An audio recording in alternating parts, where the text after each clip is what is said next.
Assalamualaikum warahmatullahi wabarakatuh. Perkenalkan, nama saya Muhammad Fasal-Adin, mahasiswa Ilkom semester 3 yang akan membawakan materi yang berjudul Politik Komunikasi adalah bagian dari kontribusi media. Untuk pendahuluan, transformasi politik menjadi bagian dari kontribusi media. Kini, media memiliki kontribusi besar dalam menyambung pemahaman masyarakat hingga perilaku politiknya dalam merespon perubahan politik pasca Orde Baru. Sebagian pekerjaan media menghadapi realitas politik yang penuh dinamika. Kondisi demikian melahirkan perubahan politik, perilaku politik di kalangan masyarakat. Salah satu faktor determinan adalah publikasi media yang memberitakan transformasi politik, dan pers memiliki kebebasan berekspresi, sehingga dalam pemberitaannya cenderung independen. Hal ini yang melatari terjadinya perubahan perilaku politik masyarakat di sejumlah daerah di Indonesia. Berbagai persoalan yang mengiringi pola dan intensitas berpolitik di kalangan yang dilatari dengan besarnya pengaruh media sosial. Hal ini menarik dicermati dalam paradigma akademik. Justru aspek yang cukup menarik namun belum mendapat perhatian akademik yang baik adalah pada dimensi media. Mencermati berbagai tayangan media yang bermuatan terutama yang bermuatan politik mengalami proses dekonstruksi. Terjadi melalui proses penafsiran, kemudian menjadi realitas sosial baru dalam kesadaran umum melalui tahap eksternalisasi, subjektifikasi, dan internalisasi yang berlangsung dalam proses konstruksi sosial media. Dalam perspektif media komunikasi Indonesia kontemporer, kehadiran media massa menghadapi dilema terkait dengan tuntutan reformasi media massa, terutama terkait dengan komunikasi politik. Salah satu elemen demokrasi adalah kebebasan pers yang kelak membangun kesadaran politik masyarakat. Kontribusi media cukup signifikan terhadap konstruk kesadaran, pemahaman, dan perilaku politik masyarakat, termasuk kehadiran media yang turut mempengaruhi perilaku politik. Masyarakat memasuki era baru yang dikenal dengan era reformasi, yang ditandai mundurnya Soeharto sebagai presiden 21 Mei 1998, melahirkan liberalisasi dan relaksasi politik. Pada era ini, konstelasi politik di tanah air mengalami transformasi paradigma dan sistem cukup signifikan. Berbagai persoalan mengiringi pola dan intensitas berpolitik di kalangan yang dilatari besar pengaruh massa. Hal ini menarik dicermati dalam paradigma media massa sebagai sumber pengaruh politik. Dari berbagai literatur yang dikaji mengenai komunikasi politik, umumnya dikaitkan dengan peranan media massa dalam proses komunikasi yang dilaluinya. Hal ini mencerminkan adanya kecenderungan makalah dan karya tulis yang terkait komunikasi politik masih didominasi mengenai kampanye politik untuk mendulang suara dan membangun kekuatan politik yang diorientasikan pada kekuasaan. Kampanye politik tersebut tidak bisa melepaskan diri dari pengaruh media massa, baik media cetak maupun elektronik. Konsekuensinya adalah pendekatan analisis yang digunakannya pun pada gilirannya lebih banyak menggunakan analisis media massa, terutama terkait dengan teori-teori hubungan antara media dan masyarakat seperti teori pesan, mekanisme penyebaran informasi yang terjadi, serta efek-efek psikologis dan sosiologis yang ditimbulkannya. Pentingnya media massa dalam penyebaran politik diuraikan Risi dan Schumacher telah coba membuka tabir tentang faktor-faktor yang sangat mempengaruhi isi media. Menurutnya, terdapat sejumlah faktor yang berpengaruh terhadap isi suatu media. Di antaranya adalah pengaruh pekerjaan media, penyiar atau jurnalis, pengaruh organisasi media, pengaruh ekstra media, dan pengaruh ideologi. Makalah Ries dan Schumacher tersebut menunjukkan bahwa pengaruh siapa menurut taksonomi Laswell atau kelompok yang mempengaruhi isi media. Menurut Risi dan Schumacher atau juga komunikator politik yang oleh Nimmo disebut sebagai komunikator profesional, dalam menyampaikan isi pesan ternyata tidak kalah pentingnya dari pengaruh lainnya seperti media, halayak, dan efek atau akibat komunikasi yang dilakukan. Dalam operasionalisasinya, komunikasi politik dikembangkan berdasarkan sejumlah teori tindakan komunikatif terkait rasio dan rasionalisasi.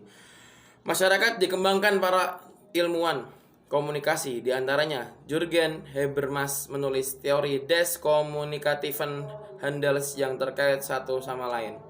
1. Mengembangkan konsep rasionalitas yang tidak lagi terkait pada konsep masyarakat dua level. Kemudian merekonstruksi masyarakat dua level yang mengintegrasikan dunia kehidupan dan paradigma sistem. Kemudian mensketsakan berdasarkan latar belakang di atas. Teori kritis tentang modernitas yang menganalisis dan membahas patologi dengan suatu cara yang lebih menyarankan adanya perubahan arah daripada pengabaikan proyek pencerahan.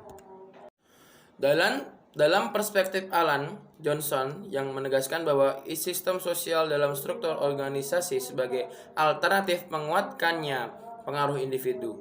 Jika perspektif ini diadopsi, maka tampaknya rasionalitas masyarakat dalam menentukan pilihan politiknya banyak dipengaruhi dari akses berita politik media.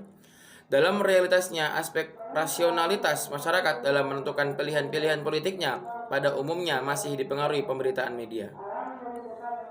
Politik yang mengedepankan rasionalitas sejatinya diputuskan berdasarkan hati nurani atau pilihannya serta personal tanpa intervensi siapapun.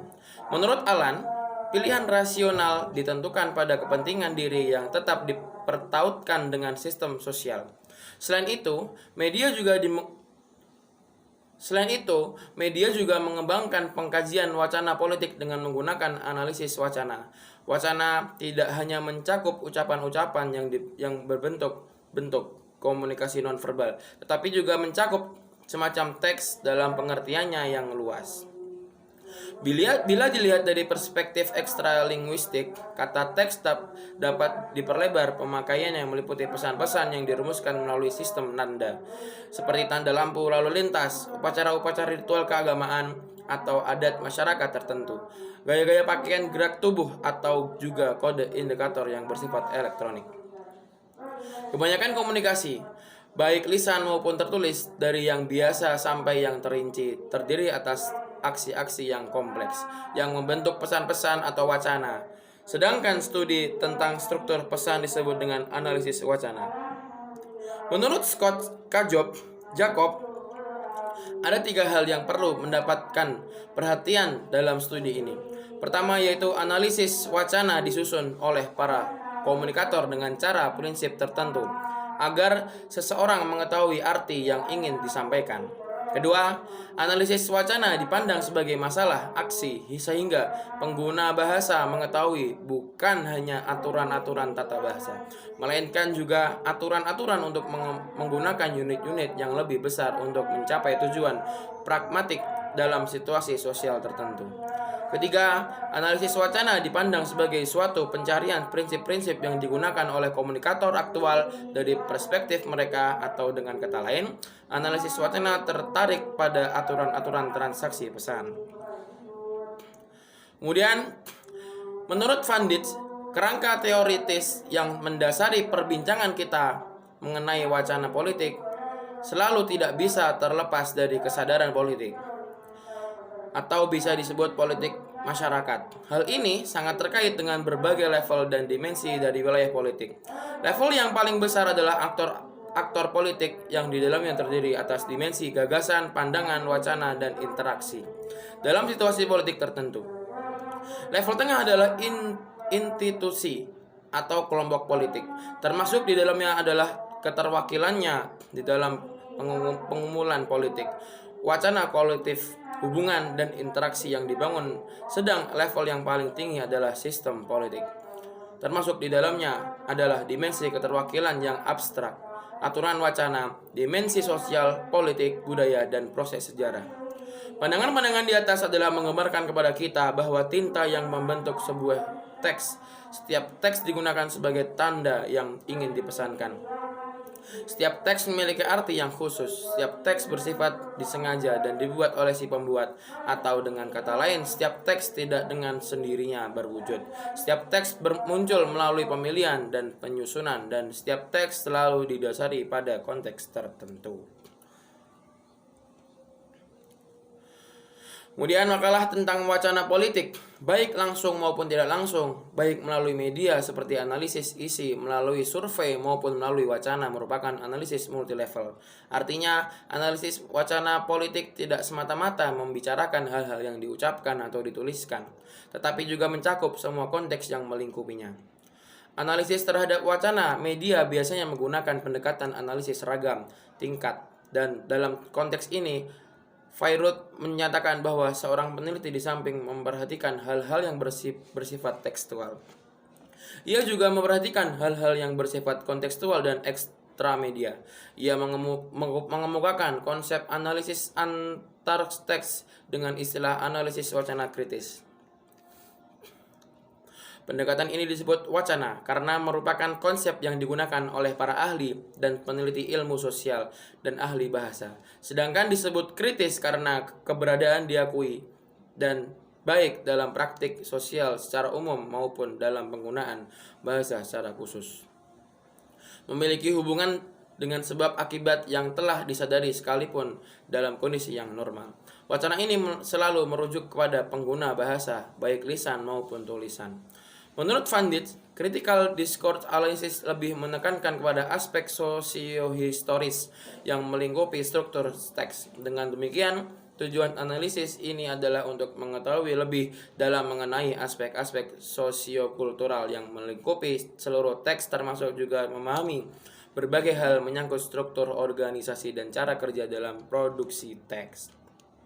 Sementara itu, media ini kini mengubah kehidupan masyarakat sehingga membentuk hiperrealitis yang menjadi bagian fungsional dalam struktur masyarakat. Terutama hadirnya televisi dan internet yang mengambil alih fungsi sosial manusia. Dalam kajian ini, diniscayakan bahwa media perlu dikontrol untuk memberikan pendidikan politik berupa membangun kesadaran masyarakat melalui saluran informasi media. Dengan demikian, jelas bahwa media memiliki peran. Kemudian adalah penutup. Dalam konteks politik modern, media massa tidak hanya menjadi bagian integral dari politik, tetapi juga memiliki posisi yang sentral dalam politik. Rencana kebijakan harus disebarluaskan agar rakyat mengetahui dan ikut mendiskusikannya dalam berbagai bentuk forum diskusi publik. Tuntutan atau aspirasi masyarakat yang beraneka ragam harus diartikulasikan. Semuanya membutuhkan saluran atau media untuk menyampaikan. Media massa merupakan saluran komunikasi politik yang banyak digunakan untuk kepentingan-kepentingan seperti yang sudah kita bicarakan tadi. Maka dari itu, saya mengambil keputusan bahwa media itu sangat berpengaruh kepada adanya politik di seluruh negara Indonesia. Syukran. Assalamualaikum warahmatullahi wabarakatuh.